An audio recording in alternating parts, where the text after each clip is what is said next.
At the New Jersey SBDC Network, our mission is simple: to help businesses grow and succeed. Our consulting, training, and information services make it easier for businesses to reach their potential.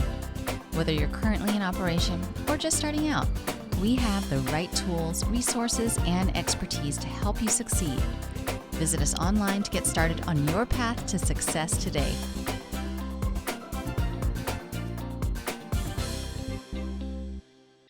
A pleasant good morning to everyone. My name is Takoa Bell. I am an event coordinator for the NJSBDC at Rutgers-Newark, and on behalf of Dr. Tendai Nduro, the regional director, I would like to welcome you all to our Understanding the Financial Implications of Supply Chain Decisions webinar.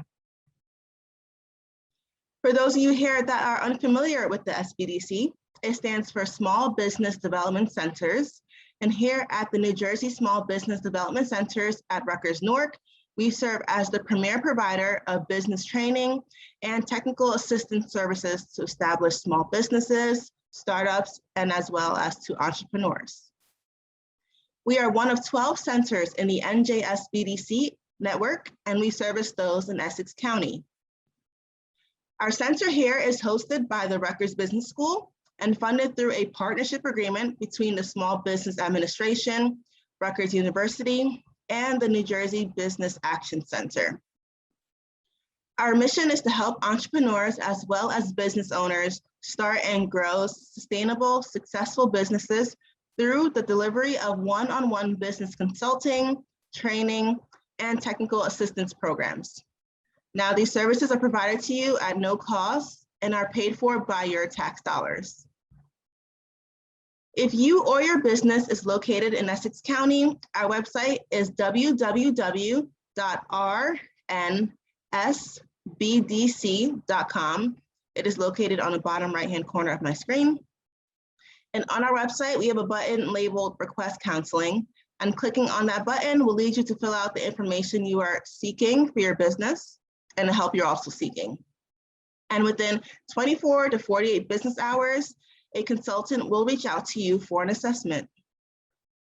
For those of you here that are not in Essex County, our headquarters website is www.njsbdc.com. And on that website, you can type in your county and it will refer you to your local SBDC office.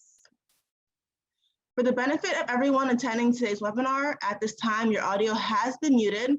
We will be taking questions, and I will give you the ability to unmute yourself during the presentation so you can ask your questions if you would prefer to do so via audio, but we do have the Q&A feature available as well. So please feel free to ask your questions in any way you can, and we will get them answered.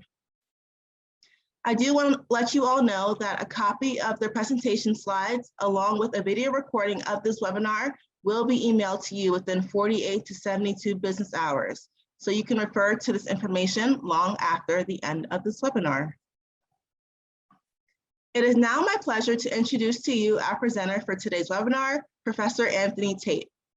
Professor Tate is an assistant professor in the Professional Practice Department of Supply Chain Management at the Rutgers Business School.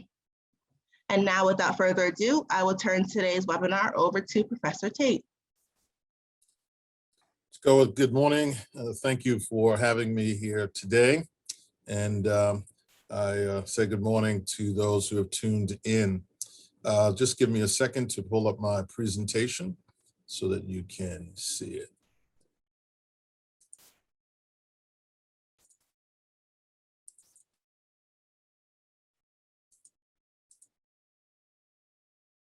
All right. So today, as Takoa mentioned, we're going to look at understanding the financial implications of supply chain decisions. And one of the things that, as I was preparing for this and thinking even up to this morning, that one of the things that is going to help us really understand what the financial implications are of supply chain decisions is really first to understand supply chains and supply chain management. Takoa just gave you a little bit about my background, but I come from industry. I've spent over 35 years primarily on Wall Street and working in investment banking, broker-dealers, building a startup company in financial services.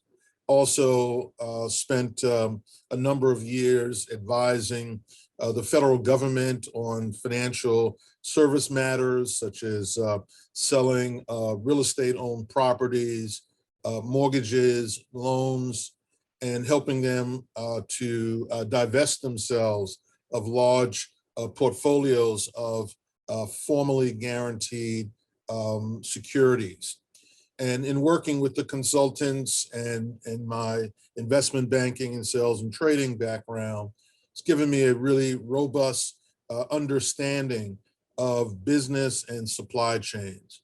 And so I work in the supply chain department.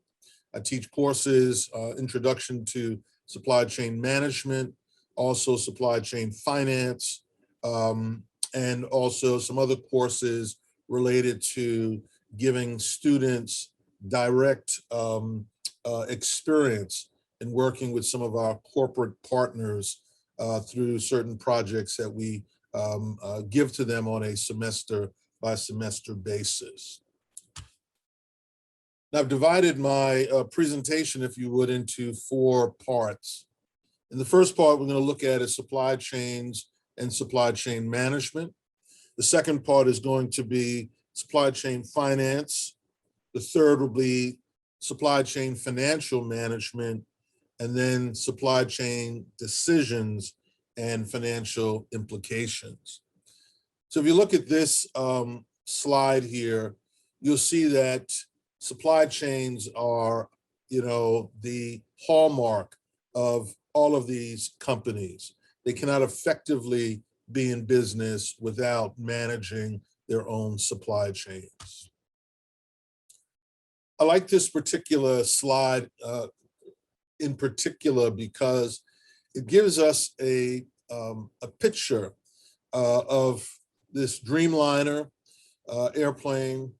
And if you look at the different parts of it, you get a sense of the complexity of the supply chain that's built here by Boeing. You'll see that certain parts of the plane are built all over the world, right? And this is a strategy that is used by Boeing to get the best cost, highest quality of their parts, so that when they come into the final manufacturing center, the majority of the parts have been built, and basically they have to bolt it on and start to deliver the final product to the customer. But this is what we are dealing with today: global supply chains for companies, whether they are small, medium-sized, or large, because there are a lot of benefits from global supply chains. So what is a supply chain? Well, number one, as most of the individuals on this call, they come from small businesses. And so I want you to take what I'm saying and see how we might apply these concepts to your business and how to make your business better. So supply chain is any organization that's anywhere in the world that offers a product or a service has a supply chain. Products and services are created from what we call raw materials, equipment, labor, time, money, and other resources. And producing and delivering products and services requires these other partners in a supply chain. They're called suppliers, manufacturers, and their customers. Some of those customers are institutions. Some of those customers are people like you and I that we call consumers that may buy our products right from the store. Now, supply chains can be very simple or they can be very complex. And I want to just give you this simple example. If you take a company like McDonald's, they're a global fast food restaurant. And so as you can imagine, they have a very complex external supply chain. They've got farmers, and they have meat manufacturers. They have suppliers that supply the condiments, the cups, and they come from all over the United States, and they come from all over the world. But yet, if you go into McDonald's, you're able to see a supply chain, which we sometimes don't actually think about. But from the moment you walk to the register, the point of service, and you put your order in, that order goes through an electronic medium. The folks that are working in the back behind the scenes to put your order together, they receive that information. They begin to take the necessary components, the raw materials that they handle, the bun, the burger, the lettuce, the pickles, and they build that hamburger to the point where it's completed, push it down a chute by which another partner internally picks it up, adds fries to that order, adds a Coke, and puts it in the hands of the consumer. And in a very short period of time, that product has been delivered to the consumer in a very efficient and effective and cost-conscious way. And we walk out and we're satisfied with the order and the time of delivery. Notwithstanding some of the write-ups about the healthiness of that food, we see a very simple supply chain within the complexity of the McDonald's brand. So supply chains exist in organizations that are large, like IBM and McDonald's, or small, like the business that perhaps you are leading. Private or publicly held companies, for-profit and not-for-profit organizations. So governments run a supply chain. The military, a branch of the government, they're managing global supply chains. Public and private held companies all have supply chains. Now, in this slide here, I want to talk a little bit about the structure of a supply chain. And this is really important for us as small businesses to really understand this. I'm going to bring in these particular elements. For your business to be profitable, for you to control costs and improve customer satisfaction, you have to view your organization from a supply chain vantage. In this slide, the structure of a supply chain has these partners called suppliers. As I've mentioned, they handle raw materials. They, depending on what is being produced, they may deal with the actual chemicals, the wood, the trees that are necessary to make paper as an end product. But your suppliers on one end, the beginning end, the point of origin of your supply chain. And then you have the manufacturer who is dealing with the finished product. And that manufacturer is communicating or is linked together to the supplier or suppliers. And there are normally several levels, tier 1, tier 2, tier 3 suppliers. When that product is completed or near completed, it is sent to the manufacturer. The manufacturer takes all of those raw materials and component parts, and the manufacturer has internally its own manufacturing strategy. Once that product is finished, then it's sent up the supply chain to wholesalers and distributors. It's warehoused as inventory in distribution centers and warehouses, and then ultimately is pushed down to the retail customers like Walmart and Walgreens, by which we purchase some of those items. Now, the movement of the materials, whether they're raw materials and component parts or finished products, is facilitated through the use of logistics, right? Ships, trucks, smaller fleets of transportation. And those are all part of the supply chain structure. So supply chains consist of the flow of materials and products, and I will just throw this in here as well, and services from suppliers to manufacturers to customers.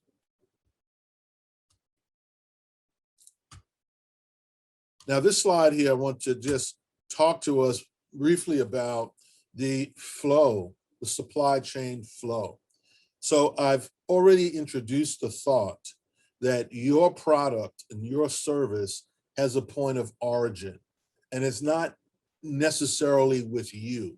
It's with the suppliers that you have engaged with through a contract, an agreement, as to what they're going to provide for you so that your product may have the necessary parts at the right quality, and when it's finished, that it can be then delivered to your customers for payment.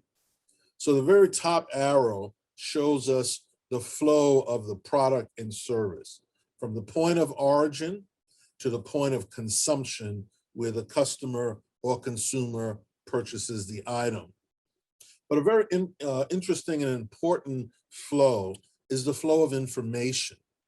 And as you know, and I know, information is really the backbone to being successful.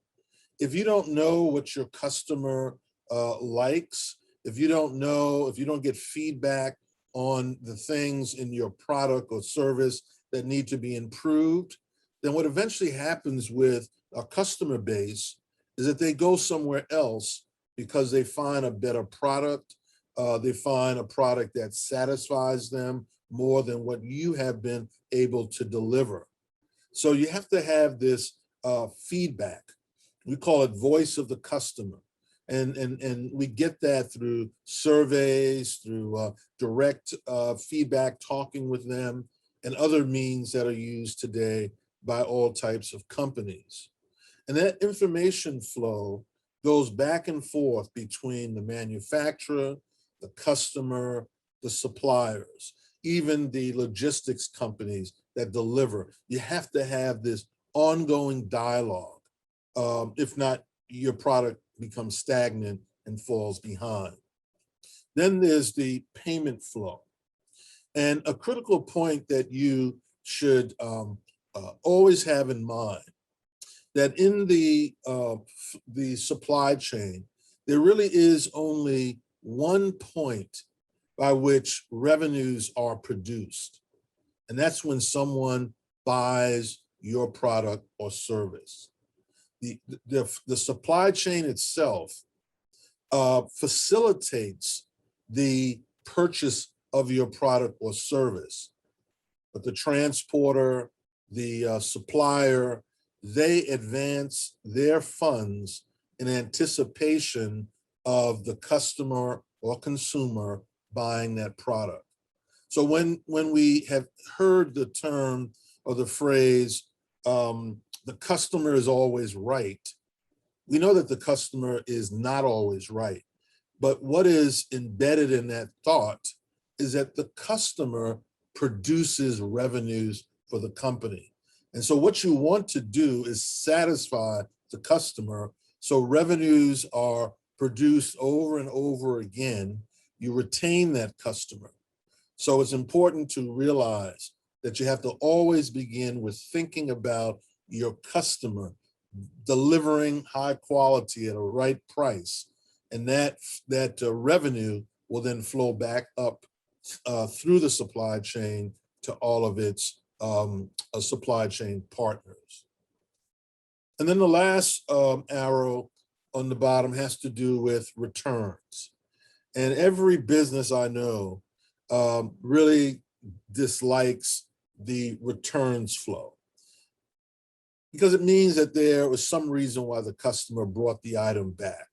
Now, it's not always negative. It may be preference. So I happen to like the color blue. So if you gave me a red sweater, I would most likely take it back and get a blue sweater.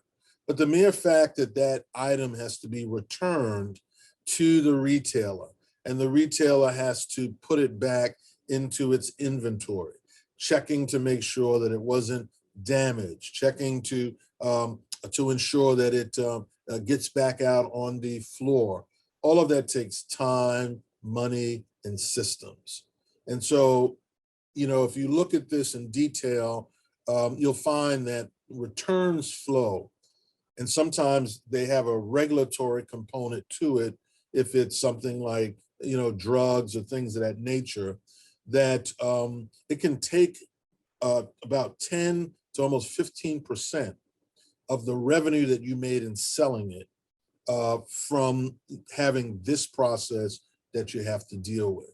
So that's why so much attention is focused on good products, delivering them to the customer where, when, and what they like.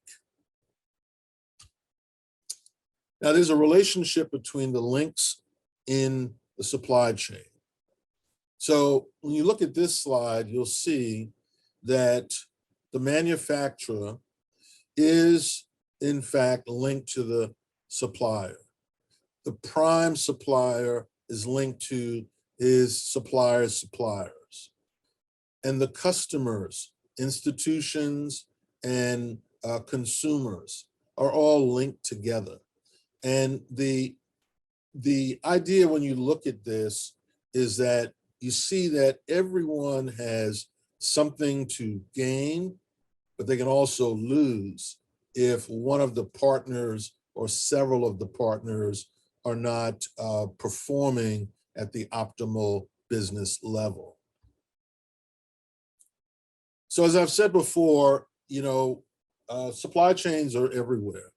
And, we're hearing since the pandemic, you hear it more in the news, you hear it from the White House about supply chains, because they understand the impact that the virus had on global supply chains.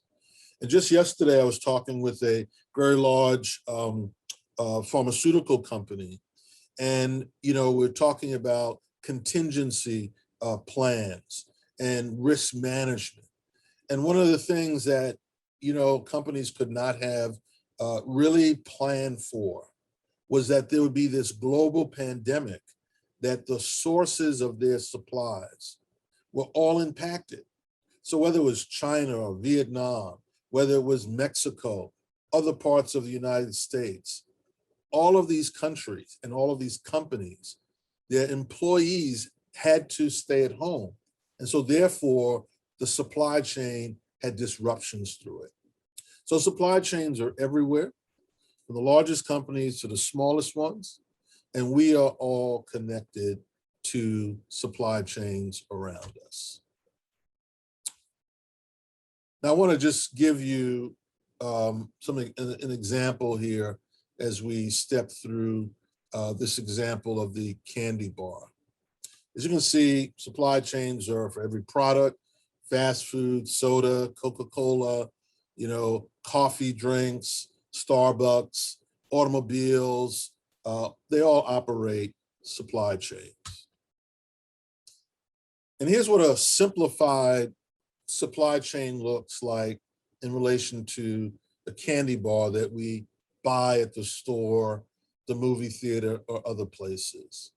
Its point of origin is in countries that produce sugarcane. You have cocoa beans. There's going to be the packaging component. And so the sugarcane turns into sugar. You have the farmers that produce milk. You have the cocoa beans that are then turned into cocoa and chocolate. You have the lecithin, you have the packaging, and that all then comes through the supply chain to the manufacturer, which in this example is the Hershey Company. They put that chocolate bar together in their manufacturing facilities. It's then sent up the supply chain where wholesalers and distributors store it, and then they send it forward when orders are made to the store. And then you and I purchase it. But now what happens when there's some kind of disruption?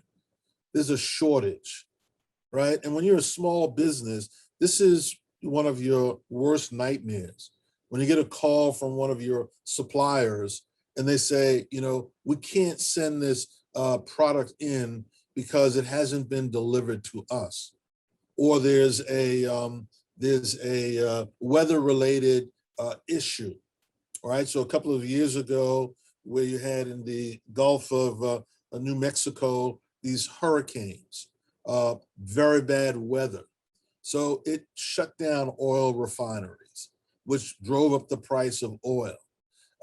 When you have, like we had with the pandemic, not being able to get PPE out of certain reliable suppliers in China and different places. These disruptions happen. Some of them we control, many of them are out of the control of organizations. But what happens when you can't get the cocoa beans that go into the chocolate? Well, the way the supply chain works is the other suppliers are still filling the orders for the things that they're responsible for. So the sugarcane suppliers, they're still doing it. The packaging, they're sending in their orders. But the cocoa bean industry was impacted by heat or by storms, and they're not able to convert into chocolate. So here's what happens. At some point, this causes a disruption. Candy bar production will be forced to stop. The inventory of other materials starts to build up because the other suppliers are not conscious, or they have a contract and they're still delivering their parts of the agreement. As far as you and I are concerned, when we go to Walgreens or Walmart, the candy bars are still there.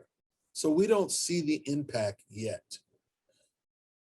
But now the manufacturer, and in your case, the small business, is put into a precarious position. You've got inventory building up. And inventory building up, as we know, affects our capital, our working capital, because you've got to pay for the storage, the carrying costs. You've got to pay for insurance. And so what you do is you start to say to the other suppliers who don't have a problem, listen, we got to stop these orders. And you may not think of this, but I'm trying to think. I think it was Apple or Samsung that actually had to pay their suppliers during the pandemic to get out of agreements that they had in place, because the suppliers say, we don't have a problem and we have a contract. And so instead of paying for all of this inventory that they can't move, those companies started to cancel those agreements and pay down a certain percentage as like a breakup fee. So here, the manufacturer is forced to cancel their orders for materials from all their suppliers. And now, even the suppliers that were not impacted by the weather-related issue with the cocoa beans, the disruption impacts all of them. And then at some point, you and I go to Walmart and we're looking for those chocolate bars just at the checkout counter that have been put there strategically to tempt us and to make sure we grab 2 or 3 of them when we're purchasing other items. Now we see that there's a stock out. And so what started as just impacting one supplier eventually impacts all suppliers and then further up the supply chain where we are, then we are impacted as well because there's a total stock out. And this is the nightmare of all manufacturers, suppliers, and ultimately the customers. So this slide just, again, reinforces that all supply chain links, that we're interconnected, and a disruption with one supplier will eventually impact all. So in the news, there's a shortage of chips, semiconductor chips. Intel is one of the largest AMD in the world, and there's been a shortage. So I want you to know that those supplier shortages and shortages on production is going to impact automobiles, computers, cell phones, anything that uses a semiconductor will be impacted. And eventually, if they're not able to speed up production, you're going to find that consumers are going to start to see the prices of those products increase because of the demand and lack of product, right? And there's going to be delays because they can't get the products to us because they don't have the components that go into those particular items. So if those slides connect us with the thought of supply chains, that they operate every company in every industry, products or services, this slide here takes us into the thought of how do you manage these things? And I think that this is really important for small businesses, medium-sized businesses, and large businesses, but it's really critical for small businesses. And in small businesses, you know, you have your hands in everything: the product, the customer, the suppliers, your employees, right? The transportation companies. And it can be overwhelming and it can be distracting. But the good side about it is that you know every part of the supply chain. But what is the negative side is that sometimes it keeps you from taking that step back and being able to kind of look at your supply chain and look at the areas that you need to improve, decisions that you need to make.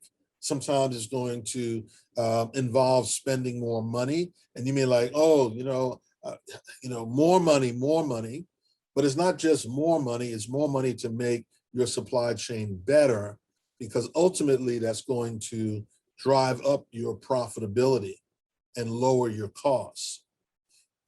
But managing the supply chain of your company is critical. So we understood about supply chains. And so the first step in understanding is to visualize the flow of materials. And this slide, again, takes us through what we just did with the chocolate bar.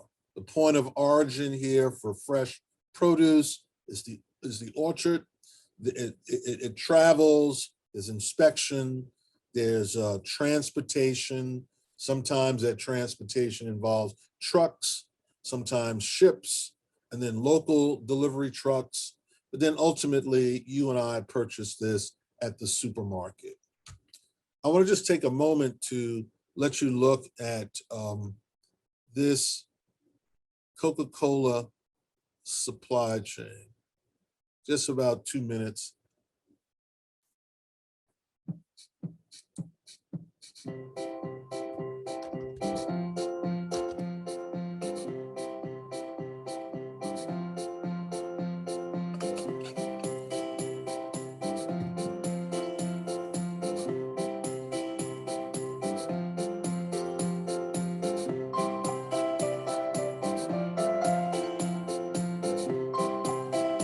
Professor, we're not seeing the video on our end. Oh.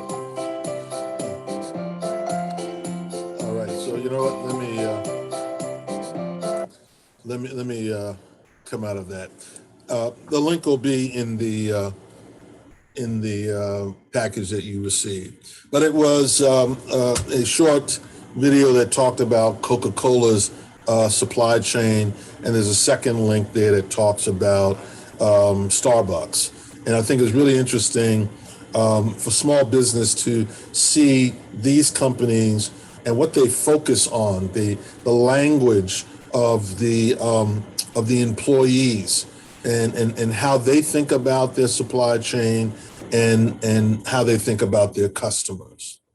So now we're going to talk about supply chain management.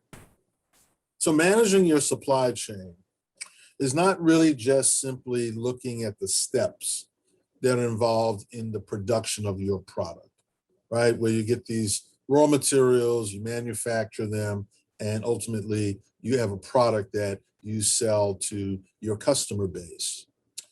Supply chain is really the coordination of the network of really independent trading partners, your suppliers, your manufacturers, the warehouse that you might store your products, your customers. You have to coordinate that network of your independent trading partners who are creating that product or service. Then they have to move it through the supply chain to customers where, when, and where the customers want it. And I want you to think about this. There's a reason why the dry cleaners is close to your home. There's a reason why the tax business is close to your home. And there's also a reason why Costco is not as close to your home as the cleaners. They're strategically placed depending on the desire of the company to be in a certain proximity to its customer base. If I have a, Samsung or Maytag washer dryer and it, malfunctioned, and when I call for service, the service guy says, I'll be there in a week. Well, that's not going to be good customer service because I need to wash my clothes. That's why repair services, they are in certain proximity to us so that the product, the service that they offer gets delivered to us when and where we want it. And managing the supply chains is critical. Now, I want to make this point to the audience. Sometimes when people speak about supply chain management, they think about, well, it's something that's over there, and then business is over here. Well, I want to make that correction in your mind. Supply chain management is a methodology. It's an approach about how business has to get done, right? It's the execution of a process. So how do I, manage my products and services? I've got to be on top of things so that the way my business gets done is efficient, effective, right? Low cost, do as much scale as I can so that I have my customers satisfied and I can add customers to my customer base. So think of supply chain management as the way that business gets done. So supply chain management is based on these two ideas. Every product that reaches an end user represents the cumulative effort of many organizations. These organizations linked together is a supply chain. Then number two, most organizations historically have only paid attention, and this happens even today, to what was within their own four walls. But over time, companies started to say, well, we can control what's going on inside of our company walls, but what about our partners? So all of a sudden they realize we're doing an effective job, but our partners are not doing as an effective job. And maybe some of that is because they needed to manage their own supply chain better. But some of it is this: if I'm your supplier and I don't know when you need the products delivered to you, or I don't know how much storage space you have or don't have, well, I'm just guessing. And so I send 1,000 of those products. Well, you can only manage 500. So right there, you're going to get products that you can't store or that you've got to now go open up another storage unit, as opposed to changing the delivery times of the products I'm sending to you. So before it was this disjointed, ineffective approach, and supply chain management is much more connected and effective because of communication. So supply chain management creates value because it manages all the processes of these independent partners so they can collaborate with one another in an efficient, effective, cost-conscious way. This is really important for your business. Here's the goals of managing the supply chain. Remember before I said you must always begin with thinking about your customer. So number one goal of supply chain management is to increase customer service or their satisfaction. Getting the products and services that your customer wants to them when and where they want at the lowest possible cost to you, while at the same time, simultaneously, dealing with how to reduce inventory and reducing operating expenses or your costs, okay? So you want to be able to have a smaller inventory footprint. You also, from a financial ratio standpoint, you want to have a high turnover ratio, meaning that your products come in and they're bought very quickly so that you can restock the same space as opposed to buying more space. And then, of course, your operating expenses, those costs you want to drive down. So the two main reasons you have SCM: achieve cost savings and better coordinate your resources. Now, to a large degree, I've been talking with you about manufacturing and products that are produced, handbags, cars, but the supply chains in the service industry. So the service industry, they offer what we call intangible products. They aren't cars, but they're services. So I want you to think about this. If you're in the manufacturing side, you've got a tangible product and you put it out there, people can see it and touch it, and it's sold to them. They take it with them. But if you're in the service sector, that let's say, and I like to think of the service sector a lot about like, you're selling an intangible product that people want and need. Sometimes it's brain power, right? Netflix, they have a supply chain in the service industry. If you're a sports person, the basketball team that you follow, they are in the sports entertainment service industry, and they have a point of origin, right, with their suppliers, all the way out to when they deliver that sporting event to the customer base. It has a supply chain that has to be managed. Now, one of the things with the service industry is that you and I are much, much more directly involved, the customer. So if you want your car repaired, it's your car, you have to take it to the service station. If you want your clothes dry cleaned, you have to take what you own, those clothes, and then the service is applied to your clothes. So there are supply chains in the service industry. Is someone trying to ask a question?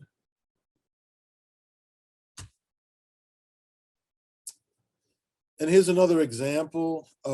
So if you are selling education, like what Rutgers does. Rutgers is in the educational business. We have faculty who has academic credentials, who have professional credentials, and we are transferring that, teaching students so that the students become what is produced in our supply chain that then employers want to hire that talent. So the degree that is produced at universities means something in the industry, and therefore salaries and positions are equated to the university, to the production of talent, and to the employment of students. Consulting companies like Ernst & Young and PricewaterhouseCoopers, they sell brain power for advisory services, accounting, tax, and insurance services as well. So this slide reinforces what I've been saying, the difference between manufacturing and service. Service companies don't typically have what we define as inventory. They're not building a tangible product that they put in storage that will then eventually get to the retailer. These are services provided, but they need to have some of the, they need to have certain tangible items that allow them to carry out their service. So you go to the bank has to have a chair, the bank has to have computers so they can carry that out. You go to a hospital who's selling medical services, they've got to have a blood pressure machine, they have to have beds, but those items just allow them to facilitate the service that they are carrying out. And if they don't have those items, they can't carry out their services effectively. Now, there are two basic supply chain capability models. And I want you to think about kind of where your product or service falls into these two models. And it's important for you to know where you fit in.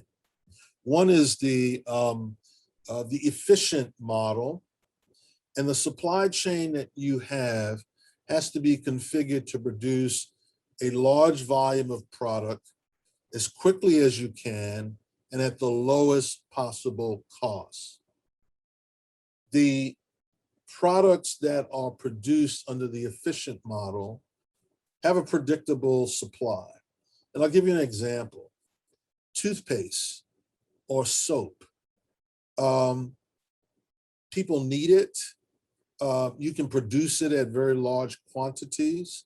The margins are pretty narrow, right? It's not like you've got some unique product. So there's going to be green soap or white soap or soap with blue speckles, and toothpaste the same way. So it's predictable in terms of your forecasting how many to produce. Well, last year we sold 50,000. This year we can go up to 55, right? And there is low cost production because you don't have to change your production strategy. And you have high inventory turns because they're items that people want very frequently. So this is common products. You have lots of suppliers and competition, and things don't change much over time. The responsive model. So by definition, if something is efficient, well, you keep doing with it what you've been doing before, and you're going to make a lot of money on volume. The responsive model says that if your product is in this category, your customers are looking for you to be really responsive to the market's changing demands. So your supply chain has to be configured to be fast, agile, flexible, to respond to dynamic market changes. So you're going to need flexibility. So when you build and manage your supply chain, you have to build some flexibility. So when a new product comes out, that you can very nimbly make a modification so that you can now put your product back out into the market. You have to minimize the lead time, and you have to inventory certain parts so that you can very quickly respond to the change in market demand. So this model is ideal for innovative products, technology, code writing, fashion or fast fashion like Zara.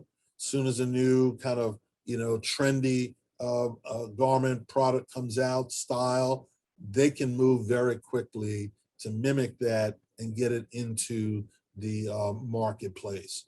So these two basic models, you should know where your company fits, and then consider your supply chain and ways in which to maximize it so that you are either efficient with a lot of volume and scale, or you're responsive. And if you're responsive, you have got to have people and a process that allows you to move very rapidly so that you can make your changes and put them in the market so your customer base can purchase those items. Now, there's two business models that I want to introduce to us. Most companies, and I suspect your company, the majority of you, your company is going to be the same, that this model called the make to stock model is what you use. You predict using some form of historical data, looking back last year, the last 3 or 4 years of what customers bought from you of your product.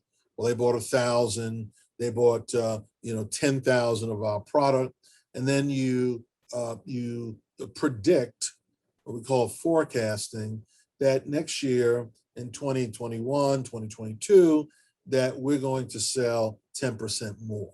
You make it, you go through the process of planning, buying the necessary materials, manufacturing and holding it, that's inventory, and then you sell it to your customers.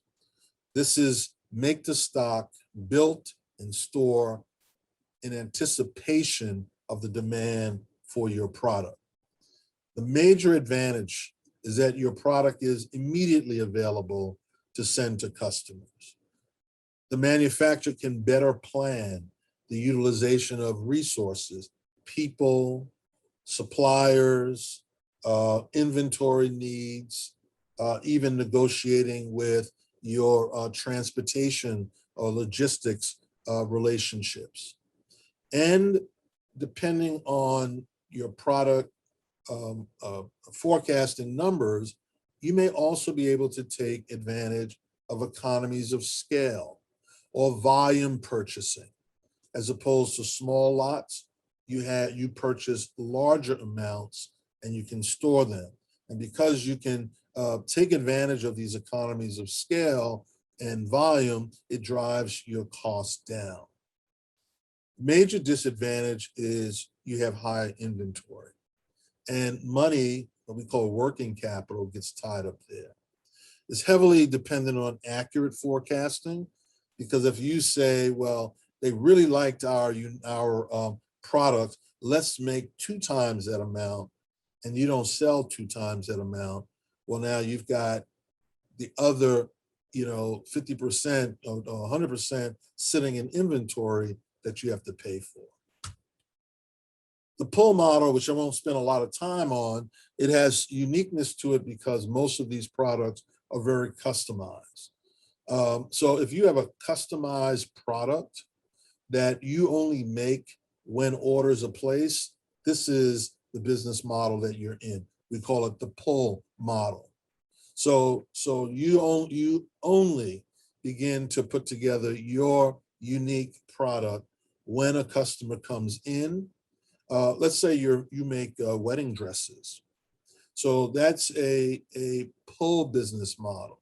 You may have some of the different materials and beads and other things that go on a wedding dress, but you don't make anything until that prospective bride comes in and says, I like this style, take this from this magazine, from that magazine, and then you begin to put it together because you have a deposit and you have an order in hand.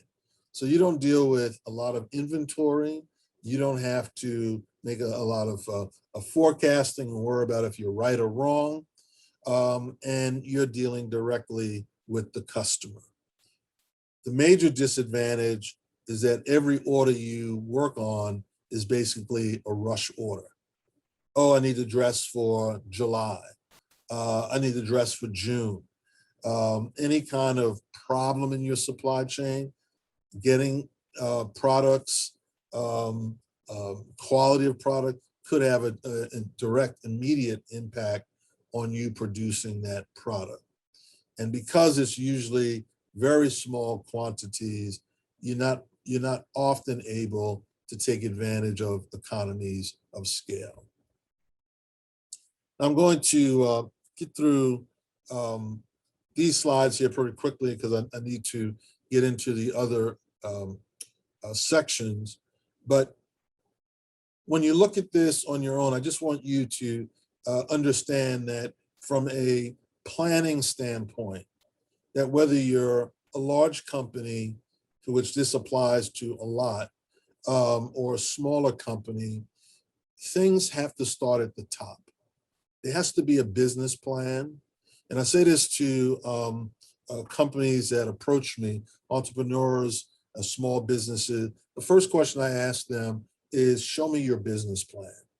Because if you don't have a business plan, you don't have something that outlines your vision, outlines, your financials, your pro formas, doesn't tell something about the product you're providing or service. It doesn't tell you don't have something that talks about the competitive market that you're entering. So make sure that you have a business plan. And then the strategic plan and your financial plan, all are part of that business plan for your organization. And you should always refer back to it year to date. How did we do in meeting our business plan goals? And then below that has to do with how you plan out the manufacturing of your product, okay? And you can look at that. And if you have any questions, you can certainly reach out to me and I can explain that. But supply chain planning and control is really about operational excellence. When margins are very thin, or even if you have really good margins that you don't want to give up, you have to have operational excellence. You want to know what the numbers are. Operational excellence and planning is going to drive significant improvements, especially in customer service, productivity, inventory, and your costs. And then you can have measures of success that are listed here on the bottom right. Without a formalized approach to your business and what you produce, you are always going to be hemorrhaging because you're going to be paying more than what you should because you're not managing the critical or all of the parts of your supply chain. And this slide here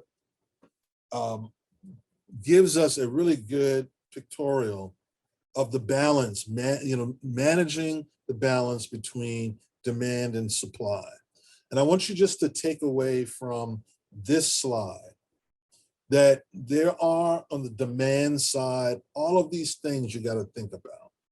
Your customer requirements, how much extra I need to keep in case demand goes up, training and development of my employees, managing my relationships.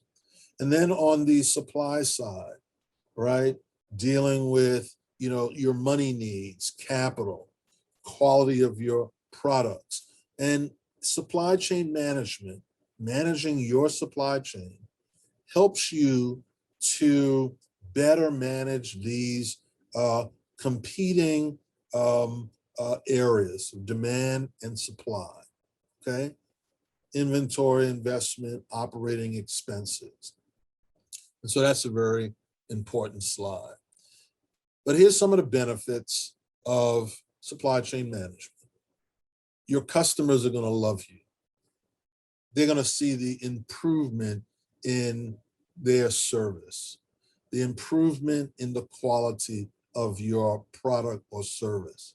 You're going to benefit from increased revenues because you and I know, right? You're a small business, your heart and soul is into this vision that you have, this area that you've identified to give back to the community and to make money.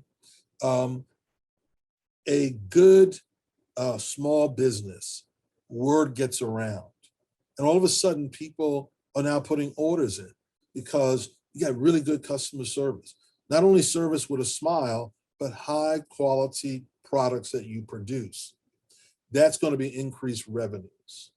And then the more you streamline your supply chain through the management of it, you're going to have lower costs. You're not going to have employees sitting around wondering what to do. They're going to be busy. So productivity will go up.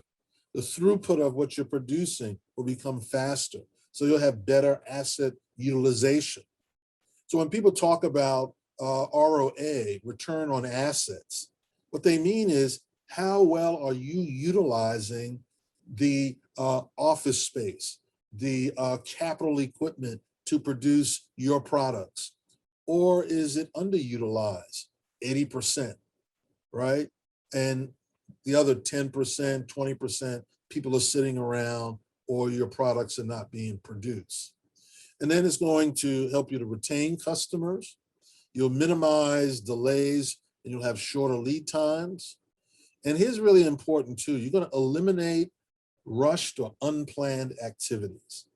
And I know from my experience that this is something that small businesses are dealing with constantly, what we call hair on fire, right? Oh, you get this call, something was forgotten, the ball was dropped, and now, you just going crazy to meet the customer's demands. So when you manage the parts of your inventory, of your supply chain better, you're going to see these benefits. Now, these slides here just talk about the present and the future in supply chain management. Some of these things I think you need to think about.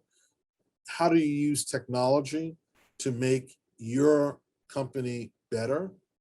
And I just listened to a presentation yesterday for a company that they are looking at using AI to help them read through contracts between themselves and suppliers and relationships. It takes someone on average to do a contract, read through it effectively, almost 60 hours back and forth, whereas these technology that's being used by some companies, it takes them 2.5 minutes, okay, to look through the contract. You have it read technologically. It comes up with the differences. It tells you where the high risks are in that contract. And then all of a sudden, you've got a printout, and now you can have a conversation with your counterpart and try to negotiate in a effective amount of time. So think about where and how you can utilize technology to improve your supply chain. Now, supply chain finance. So, like I tell my students, money matters, history matters. So some people say, oh, who cares about what happened some years ago? Well, you should, because we know if you don't understand history, then you're destined to repeat it. History tells us and allows us to know a little bit about perhaps the future behavior of things, especially people. Money matters because ultimately in business, you're here to make money. But supply chain finance is understanding what are the financial needs of my company.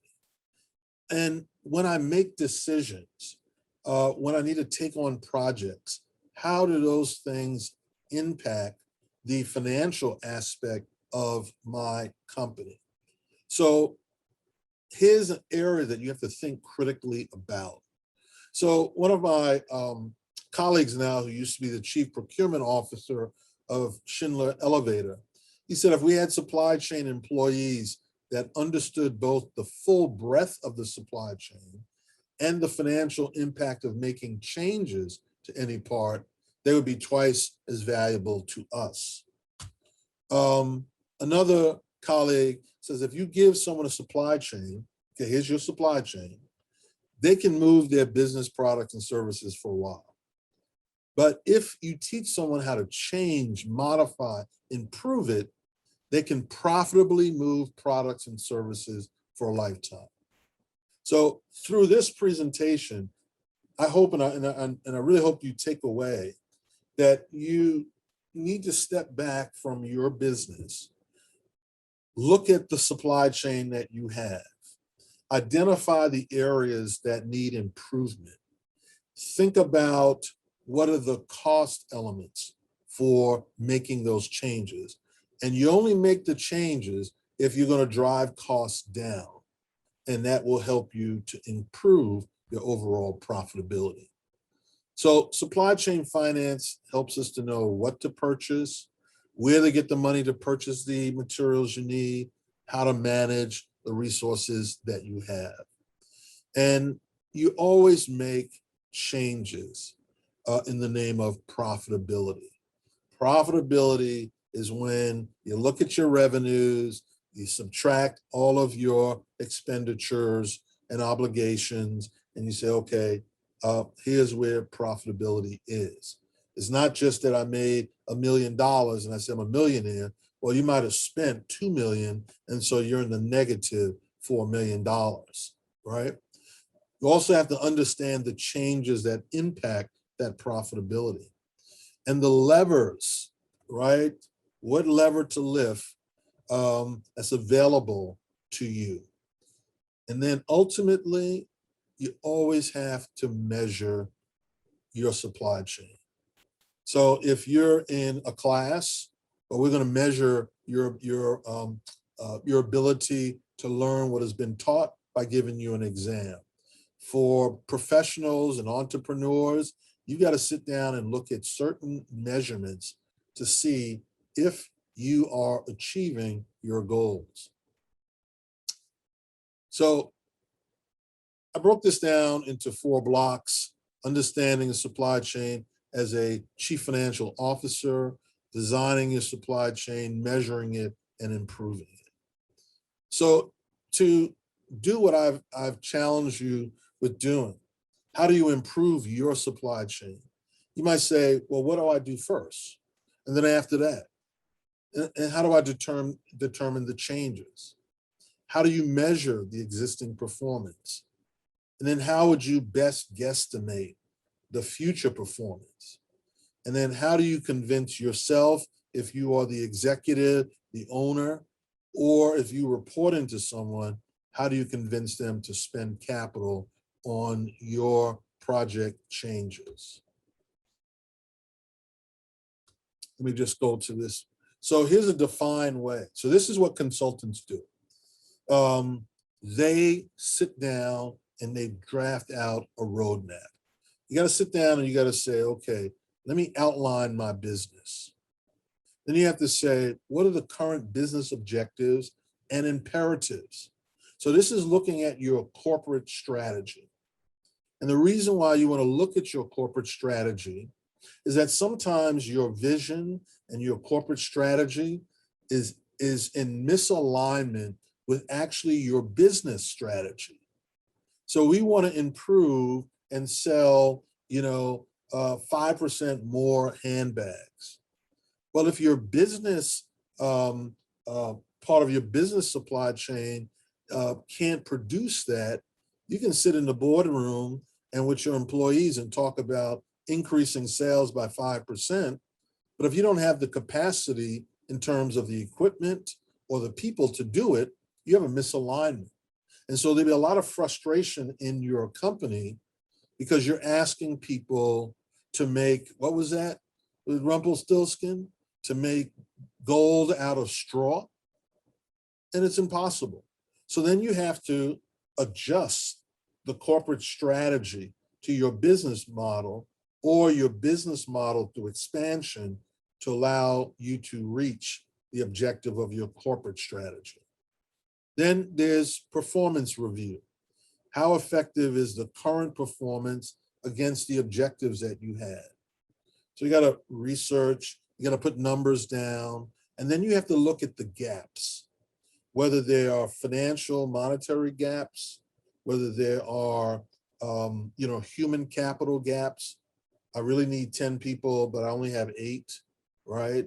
And sometimes the reality of it is, capital constrains businesses, especially small businesses. So instead of trying to overwork your employees to the point where morale suffers and things of that nature, you may have to adjust your plans because today, this is what we can produce. And then you have to look at opportunities for a capital raise or bringing in partners so that now you have the resources to expand your business and achieve your overall sales goals. Then you evaluate opportunities and then develop your value proposition. Identify the value which will be created from the opportunities and selecting the best options. This is what consultants do. They sit down and they look at your company. Then they get to this part, to drive and realize value. They sit down and they talk with your cross-functional team. Who's in marketing? Now, in a small business, it may be just a few people, but sit down and talk with those people. What do we need to do? What changes need to be made? Then you have to establish performance targets. Okay, let's see if this month we can talk to an additional 25 new potential customers. Let's see if we can get, 2 or 5 to join on as customers.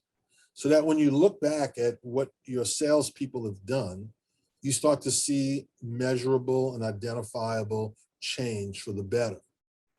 Then how will we drive successful change? Well, now this is where we'll get into some of the metrics. Your return on equity. Am I getting paid faster from the companies that owe me money? Am I paying out my obligations in 30 days, or am I at 60 and 120 days, which is affecting the brand and the reputation of the company? Because when you want to go for a loan at the bank, well, the bank looks at these things and they say, well, company's got a great product, the management team is really good, but the numbers don't lie. These guys don't pay on time. So it's telling us that there's something wrong with the monies coming in, the revenues, etc. And then establish agreed upon timetables for your performance targets, weekly, monthly, quarterly, and then institutionalize your improvements. And here's what you're going to end up with. Here's a great chart for you. Let me watch my time here. So in a supply chain, you look at these areas. You look at inventory days, accounts receivable days, your overhead, SG&A, your order fill, your ability to fill orders on time, and the effectiveness of your sales force. What gets impacted in some of these areas? Working capital, your operating margin, because if you have too much overhead, right? Revenues and growth is going to come from sales force and order fill rates. And so you start attacking these areas. And if I can reduce inventory days, the days in which my product is sitting in inventory, and let's say I can reduce it from 60 days to 30 days, that means that people are buying my product and it's on credit, and then that money is turned into cash in 30 days or 45 days. So it's something that we call in business the cash conversion cycle. How fast can I manufacture, sell my product, and get that money turned back to me so I can redeploy it into my business? Long CCCs are a nightmare unless you're flush with cash. So people want to get paid 30 to 45 days, and they need to pay their obligations in about the same amount of time. You have to look at your overhead and where you can improve processes, drive up productivity by using technology, different tools that are out there. That's all going to increase your margins by decreasing the time and the money you spend on sometimes repetitive and mundane types of things. So it's good to spend some time exploring, like I mentioned just earlier, this tool now that you can put contracts in, and they can, the AI, the intelligence built into it, can tell you very quickly, this is standard language, this is risky language, these numbers don't add up to what's on page 3, and that all of a sudden saves you high legal costs and time reading through these things over and over and over again.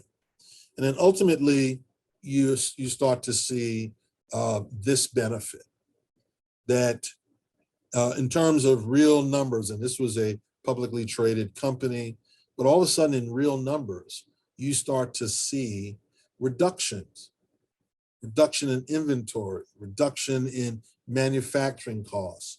You have higher account penetration. There isn't anything more frustrating to a salesperson than spending a lot of time, making cold calls, finally closing a deal, and then the company can't deliver the products on time. That will kill your business. That will make salespeople, some salespeople are just naturally gifted. And if that person is naturally gifted, that person is going to go someplace else, because the order fills lead to canceled orders, customers being dissatisfied, and then he or she can't get paid. Let me just move into part 3 here. So here's financial management, right? And so we got to get into the financials if you're going to be effective small business leader. I know numbers sometimes, make people run for the hills. But number one, you got to understand the financial people know the numbers, and this is how the numbers tell the story. There's a financial scorecard that you have to have, and you need to understand the financial implications. So you need to understand the income statement, the balance sheet, and the cash flow statement, okay? So the income statement simply says, did the company make money on this side? It provides financial earnings performance over a specific period of time, and is also referred to as the P&L statement. And its revenues minus expenses is going to give you your net income. Here's what an income statement looks like. Starts at the top line with your revenues. It's going to talk about what's the cost of the goods that were sold. It's going to go all the way down to what we call EBIT, earnings before interest and taxes. And then once you take out your taxes, your interest that are owed, you get earnings before interest, taxes, depreciation, amortization. And then it comes down to your net income, okay? You need to understand this statement. Compare and contrast for the last couple of years. So you see a trend as to whether you're increasing in net revenues, if your cost of goods are out of control. That'll tell you where you need to focus your business. If the cost of goods keep going up, so we got to get this under control. And if things like your SG&A, your overhead is increasing as well. Then the second key financial statement is the balance sheet. You don't have to have a big CFO to run this. Get QuickBooks, Intuit QuickBooks, manage it. No, run this side of the business as much as you're running what you're producing. The purpose of the balance sheet is to determine the financial condition. It identifies the assets and who owns them. So you might have a piece of equipment that you're leasing. Well, you don't own that, right? You only own it once you've paid down what it costs. The balance sheet is a snapshot of a single point in time of the company's accounts. And it covers the assets, your liabilities, and the shareholders' equity, your owner's equity. You put up $100,000, it's going to be there, right? It's going to be seen there. What the company owns, and owes. And this is what a typical balance sheet looks like. And both sides, the left side of assets and the right side of liabilities and ownership value needs to balance out. And then your cash flow statement. This is going to tell you the sources and the uses of cash and what the change is. And this is important. So your operating cash flow is well in hand, but you purchase a warehouse or a new capital equipment. You're able to see money going out. You're able to see the change, the net change in cash. And then you're also able to see changes in financing operation. So if you had to borrow money to buy that new equipment, you're able to see that.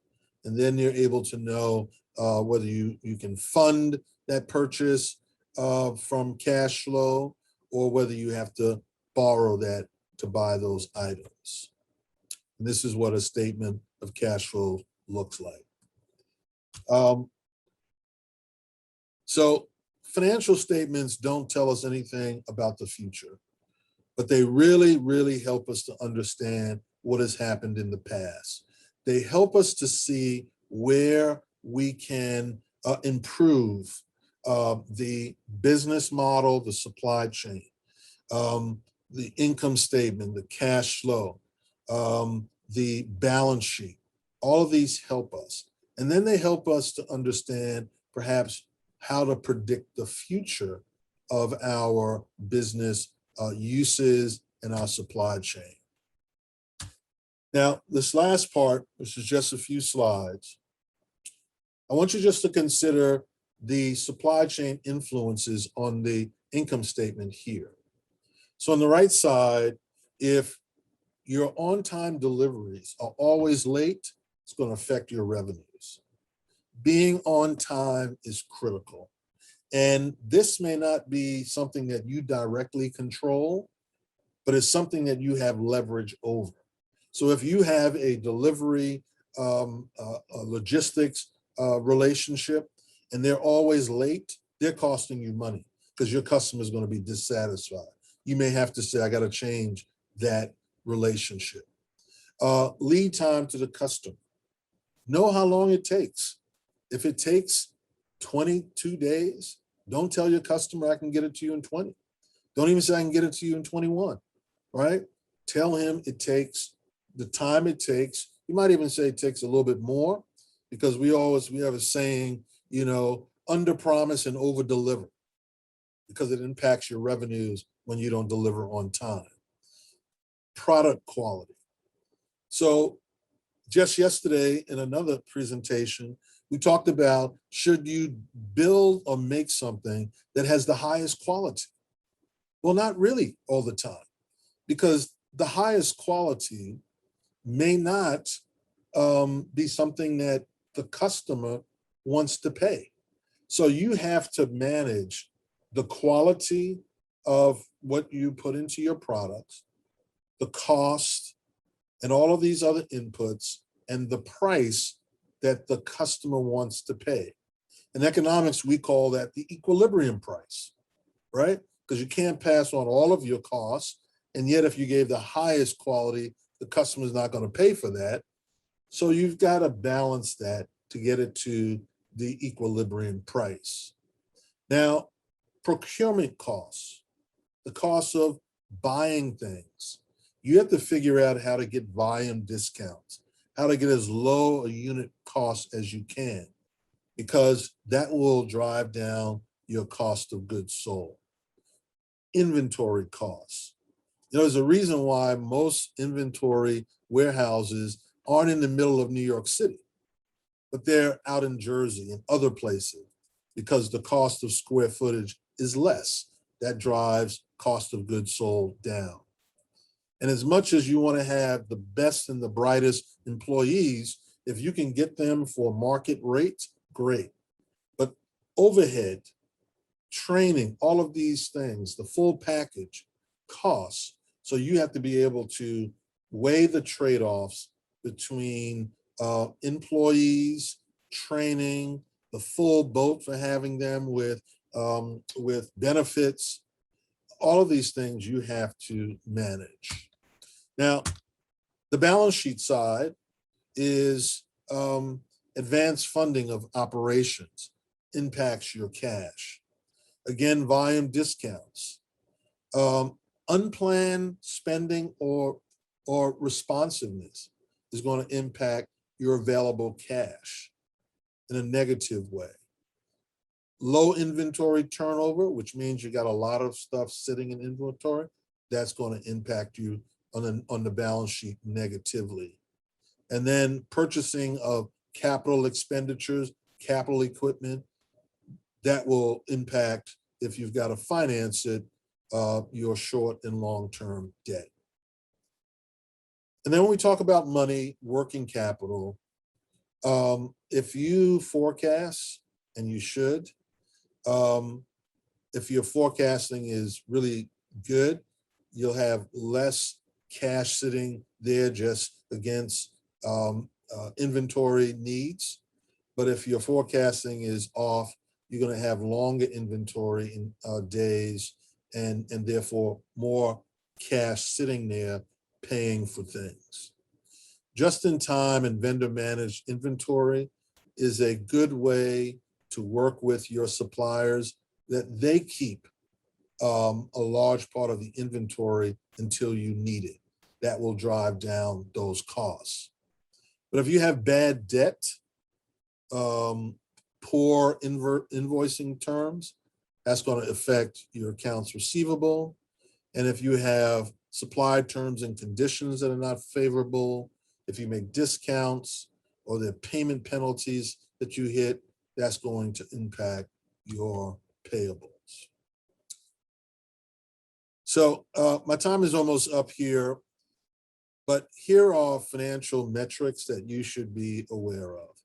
Profitability metrics: the higher the ratio of the proportion of every dollar sold that remains in your pocket is important.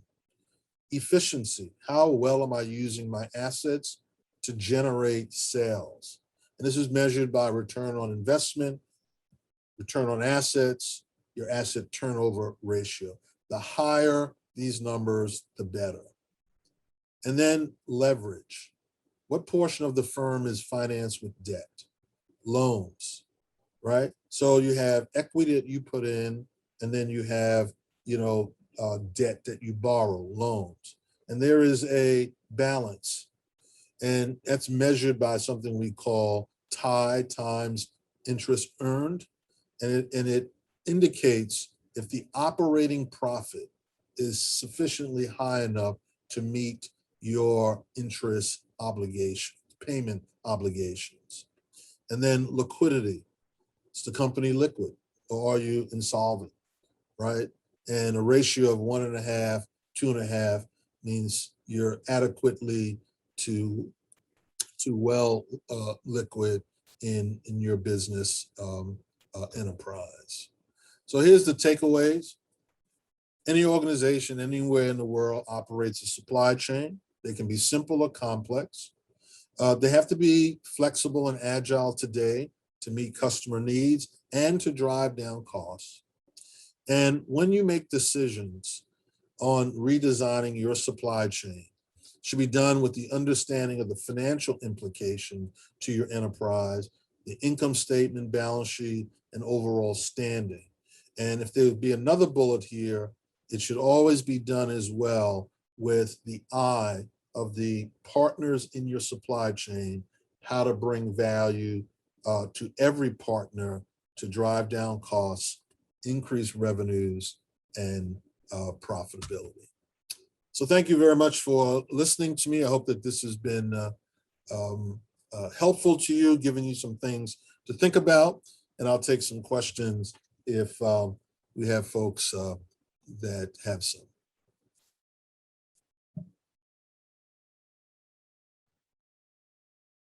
Thank you, Professor Tate, for that presentation. It is 11:31, but if anyone has, we can probably answer one question because we do have a next webinar at 12.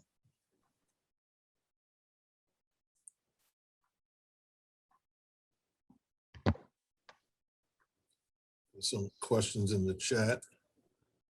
I see a question from Tanisha. Will this be emailed? Yes, Tanisha. So everyone will be receiving a video replay as well as the PowerPoint slides from this webinar. So you'll have everything there in an email within 48 to 72 business hours. Yeah, there were 4 other questions there that I think we X'd out. I don't see any more questions in the chat. Okay, so thank you again, Professor Tate. And at this time, I would like to direct you all to the chat.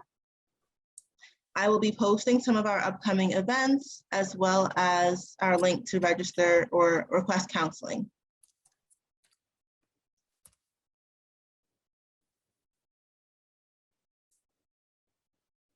Yes, Tanisha. So if you have any questions, if you would like to sit down and speak with Professor Tate, feel free to just give us an email and we will direct you and your contact information to him so you can speak with him, okay?